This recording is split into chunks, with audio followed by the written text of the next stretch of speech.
I seen one in a magazine. I looked at it, and it was a rally version. It was a street version, a road race version, and a rally version. I'm like, oh, what? Showing it go through a mud puddle about 80. I'm like, what?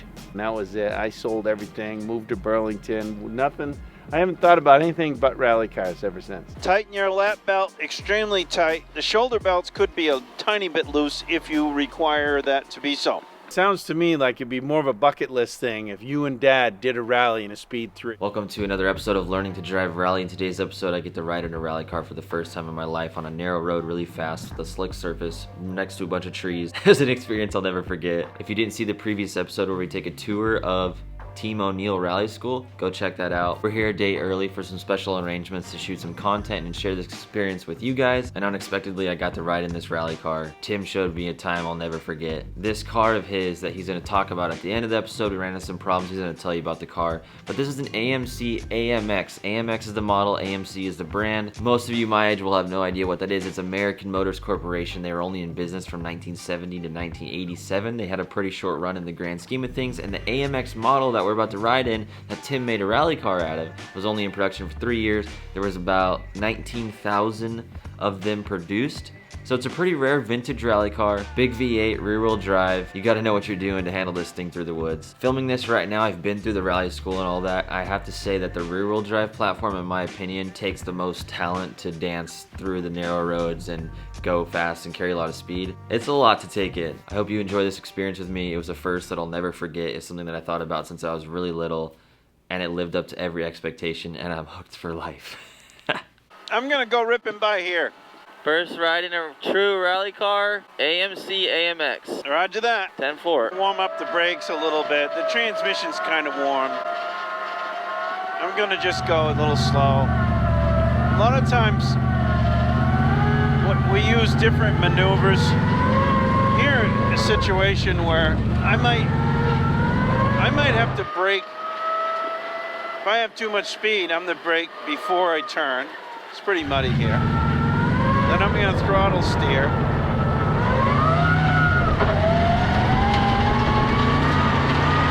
Then I can basically brake in the turn only when I have about the right speed. Oh yeah. Woohoo!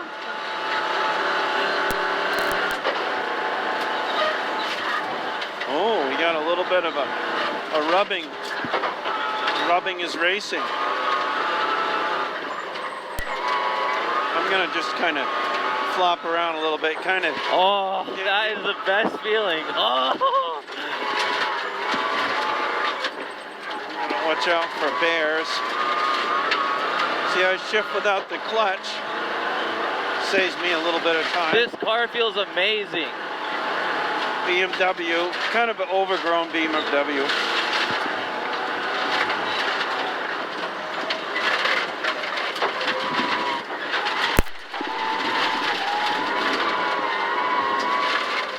You're not giving it all yet. No.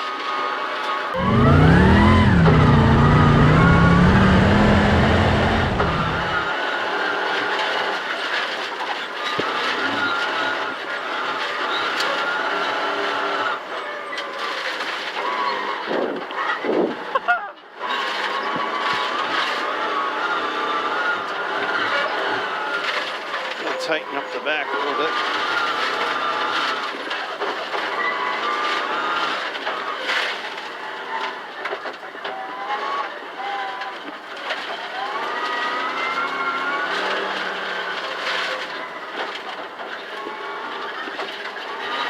Really hard to tell what's muddy and what's not.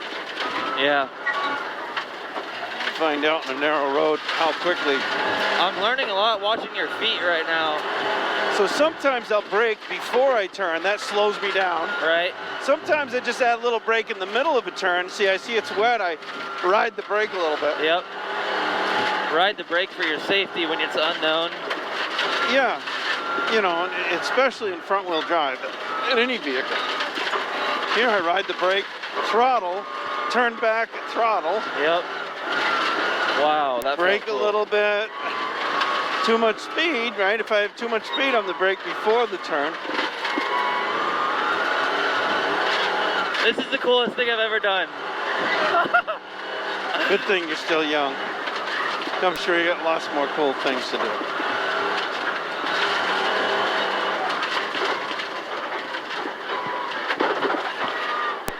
Oh.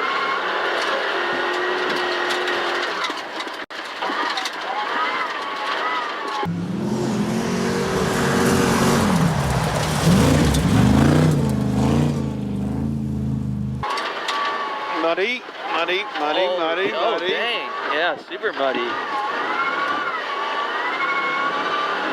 Woo-hoo. Oh, it's this way. Oh, dang, we're gonna hit. Oh, nice. See, slippery. Very slippery. Oh, slippery. Wow. Grippy. What do you do when it's slick? What's your reaction usually? Brake? Yeah, well, you better do that before the slippery. Once you're committed to a corner.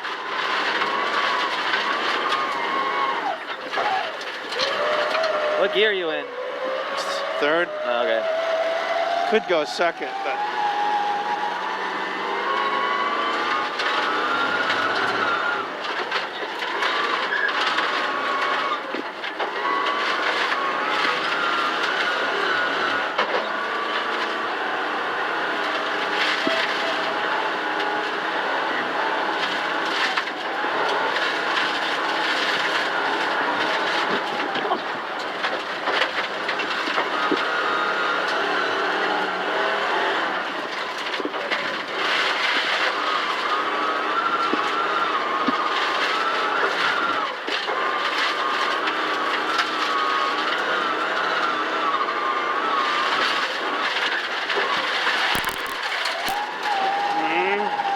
If you were racing, would you have thrown it in second or no? Probably, yeah. Kind of a little bit taking it easy here, but Yeah. well, it'll be just as tricky, except for there'll be a lot more people have driven on it, so I can identify the Right. wet spots.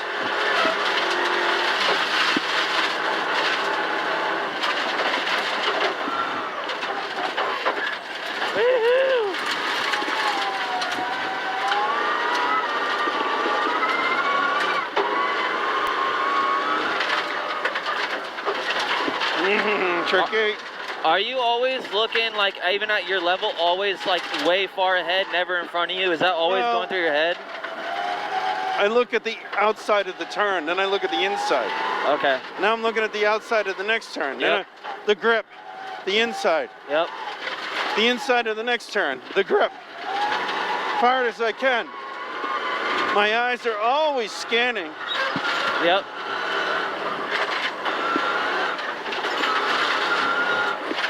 Looking at the outside, looking at the inside. Yeah, the outside tells me how sharp the corner is. The inside tells me where I got to put a wheel. Yep. Here I can't see.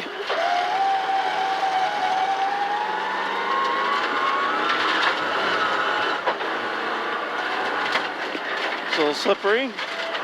Check up. You got to check up. You're not sure. You got to check up. No heroes. Don't need any heroes. Heroes don't live long. Muddy, maybe? Yep.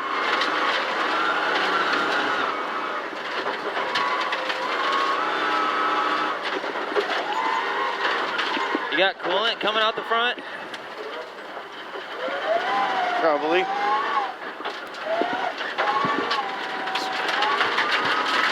See, it's frozen, so it's much grippier until it thaws. Yep.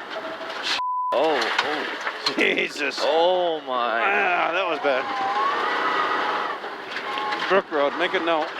Yo, another one. Oh, another one. Oh, another one. Oh. Tricky.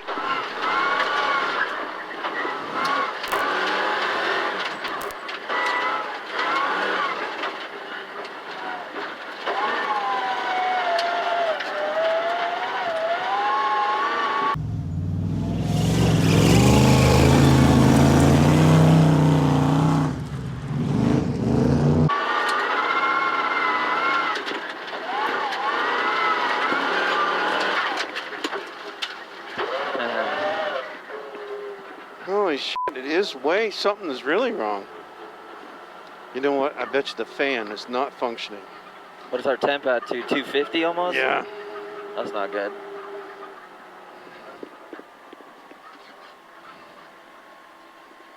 But the oil temp is down. Right. Trying to tell us, because you know what? I think the fan.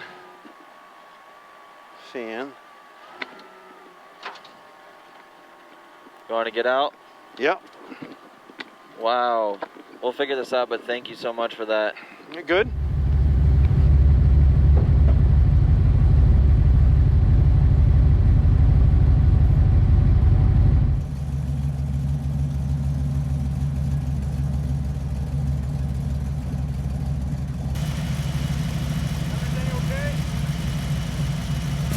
I might have to give you your ride some other time. Yeah, don't worry about it. How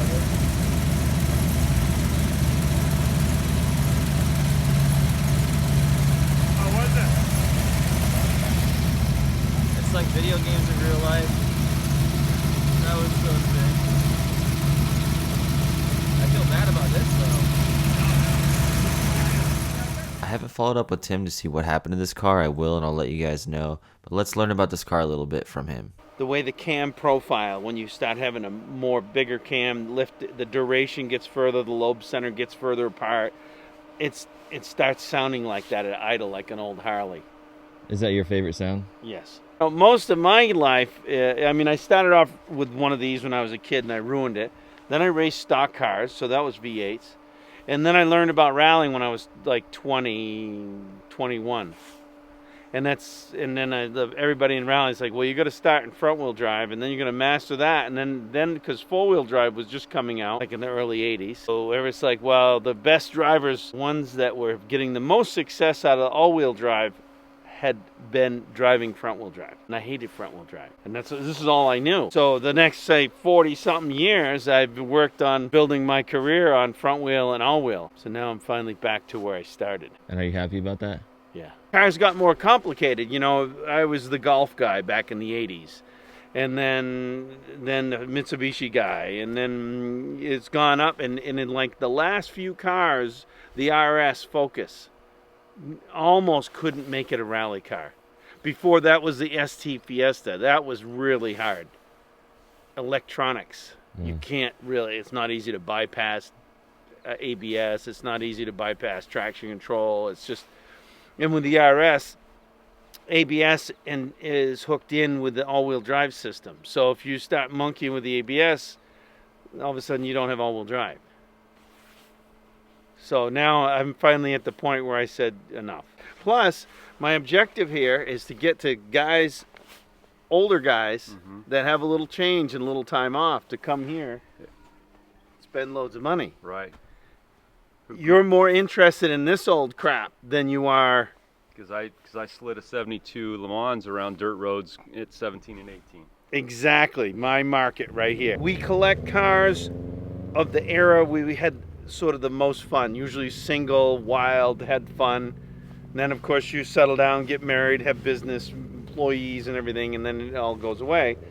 And then I think when you get to retirement age, you kind of go back and want those old cars. I was a factory trained American Motors mechanic back in the old days, and they were junk. And I never really said, you know, I was a Renault mechanic, a Peugeot guy, you know, all the stuff that nobody liked, that was what I was into, because I had to be different.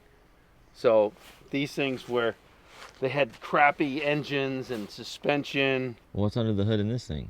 AMC engine. Oh, it is? But 40 years later, they took crappy engines, and the machinists and the engine guys figured out a way to make it so it was reliable. They'd run out of oil pressure, and it'd ruin the bearings in the crankshaft. Sorry it's not clean, I didn't. American Motors 390, original engine in this car.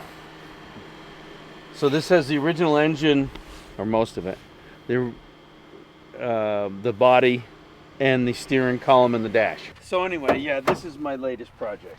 But the idea here is take the old cars, keep as much original as you can, but you have to get rid of the suspension at least. I mean, in '69 they had trunnions. The steering had instead of upper ball joints, it had trunnion bearings. It was awful. As the suspension went up and down, it towed in and towed out, and it was made for drag racing.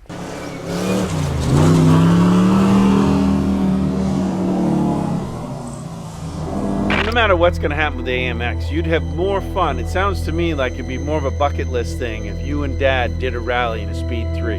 That would be like, after a week of training. that would be that this is like meant to be. That would mean that. That would be weird. That's why you blew up my AMC? That would be weird. You could have asked. Well, if that's the case, we don't.